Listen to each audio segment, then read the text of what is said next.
السلام علیکم پیارے بچوں، کلاس تھرڈ سبجیکٹ اردو۔ تو اردو کا ہم پیج نمبر 42 سے پڑھ رہے ہیں۔ تو 42 سے ہم نے یہ آدھا سبق پیچھے سے پڑھا ہے، آدھا ہم آج پڑھیں گے۔ سبق کا نام ہے موسم کا انعام۔ موسم کا انعام آج ہم یہاں سے پڑھیں گے۔ بوڑھی عورت کھیت پر کہاں جاتی، سیدھے گھر لوٹ آئی۔ بوڑھی عورت کی ایک پڑوسن تھی۔ پڑوسن کیا ہوا؟ پڑوسن کا معنی ہے ہمسایہ۔ پڑوسن تھی بہت ہی لالچی اور چڑچڑی۔ اس نے جب اتنا سارا سونا دیکھا تو جل بھن گئی۔ بوڑھی عورت نے بتا دیا کہ اسے یہ سونا غار میں بیٹھے 12 آدمیوں نے دیا ہے۔ پڑوسن اسی وقت دوڑی دوڑی غار کی طرف گئی۔ غار میں سے باہر نکل کر ایک آدمی نے سلام کیا اور اندر آنے کو کہا۔ 12 آدمیوں نے اس سے پوچھا، بھی اماں سب سے اچھا مہینہ کون سا ہے؟ پڑوسن نے جواب دیا، کوئی بھی مہینہ اچھا نہیں۔ جنوری فروری میں اتنی برف گرتی ہے کہ پوچھو مت۔ مارچ اپریل اور مئی میں بارشیں ہوتی ہیں۔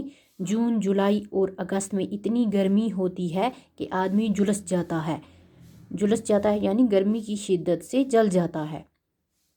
ستمبر اکتوبر اور نومبر میں پتے جھڑنے لگتے ہیں اور سب کچھ جلا بھونا لگتا ہے۔ پھر رہا دسمبر، وہ تو پورا سال ختم کر دیتا ہے۔ ہر مہینے میں کوئی نہ کوئی بلا نازل ہو جاتی ہے۔ پڑوسن یہ کہہ کر اٹھنے لگی۔ 12 آدمیوں نے اس کی ٹوکری بھی بھر دی۔ وہ خوشی خوشی گھر پہنچی۔ کیا دیکھتی ہے کہ ٹوکری میں سونا نہیں بلکہ کنکر بھرے ہیں۔ اس کے تن بدن میں جیسے آگ لگ گئی۔ پڑوسن بوڑھی عورت سے بہت ناراض تھی۔ بوڑھی عورت نے کہا، جب ان 12 آدمیوں نے تم سے سوال پوچھا تو تم نے کیا جواب دیا؟ پڑوسن نے کہا، میں نے تو صاف صاف کہہ دیا کہ موا کوئی بھی مہینہ اچھا نہیں۔ بوڑھی عورت بولی، پھر تو تمہارے ساتھ یہی ہونا تھا۔ ارے پگلی، وہ 12 آدمی 12 مہینے تھے۔ بھلا کوئی اپنی برائی سن کر